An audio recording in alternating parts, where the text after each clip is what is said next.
நான் solar panel எல்லாமே setup ready பண்ணி வச்சுட்டேன். ஆஸ்லோஸ்கோப்பில் கனெக்ட் பண்ணிட்டேன். வணக்கம் நண்பர்களே, நிறைய பேர் வந்து லைஃபை ஆடியோ ப்ராஜெக்ட்டில் இந்த சோலார் பேனல் நான் ரிசீவராக யூஸ் பண்ணதை ஃபேக்குன்னு போடுறீங்களே. சத்தியமாக ஃபேக் கிடையாது. சோலார் பேனலில் ஆடியோ சிக்னல் ரிசீவ் பண்ண முடியும் அப்படிங்கிறதுக்காகவே இந்த வீடியோ ரெடி பண்ணியிருக்கேன். இந்த வீடியோவில் லைவ் ப்ரூஃபோட சோலார் பேனலில் ஆடியோ சிக்னல் ரிசீவ் பண்ணலாம் அப்படின்னு நீங்களும் புரிஞ்சுப்பீங்க. உங்களுக்கு தான் இந்த ஃபேக்குன்னு சொல்கிறவங்களுக்காக இந்த வீடியோ சமர்ப்பணம்.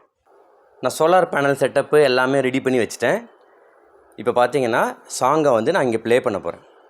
சாங்கை லைட்டாக மாற்றதுக்காக நம்ம என்ன பண்ண போகிறோன்னா, ஒரு ஆக்ஸ் கேபிள் யூஸ் பண்ணிவிட்டு அதுக்கப்புறம் ஒரு எல்இடி கனெக்ட் பண்ணிருக்கோம், ப்ளூ எல்இடி. அதுக்கப்புறம் 9 வோல்ட் பேட்டரி கொடுத்துருக்கோம். இங்கே வந்து நாய்ஸ் வருது. இந்த நாய்ஸ் எதனால் வருது அப்படின்னா, மேலே வந்து நம்ம சீலிங்கில் ஒரு லைட் போட்டிருக்கோம் பாருங்கள், அந்த லைட்லேருந்து வருது. ஸோ நான் லைட் ஆஃப் பண்ணுறேன். ஆஃப் பண்ணிவிட்டு நான் சாங்கை ப்ளே பண்ணி காட்டுறேன். இங்கே சோலார் பேனல் லைட்டை ரிசீவ் பண்ணி ஆடியோ சிக்னலாக கன்வெர்ட் பண்ணுது அப்படிங்கிற ப்ரூஃபை நீங்கள் இங்கேயே பார்த்துடலாம். ரொம்ப சிம்பிள். நான் பாட்டை லைட்டாக கன்வெர்ட் பண்ணிட்டேன். லைட்டு வந்து சோலார் பேனல் மேலே படுது. சோலார் பேனல் மேலே லைட்டு பட்டால் அவுட்புட் வோல்டேஜ் வரும். ஆனால் அந்த லைட்டு மாறி மாறி படும்போது, ஆடியோ சிக்னல் மாதிரி படும்போது அவுட்புட் எப்படி இருக்கும்? ஆடியோ சிக்னல் மாதிரி தான் இருக்கும். அதனால தான் சோலார் பேனல் வந்து நம்ம ரிசீவராக யூஸ் பண்ணால் நமக்கு லைட்டை வந்து ஆடியோ சிக்னலாக மாற்றிக்கலாம். ஒரு சின்ன ஆம்ப்ளிஃபையர் யூஸ் பண்ணி நான் டைரெக்டாக ஸ்பீக்கரை ட்ரைவ் பண்ணிட்டேன் அப்படின்னா இந்த ப்ராஜெக்ட் சக்ஸஸ். நன்றி, வணக்கம்.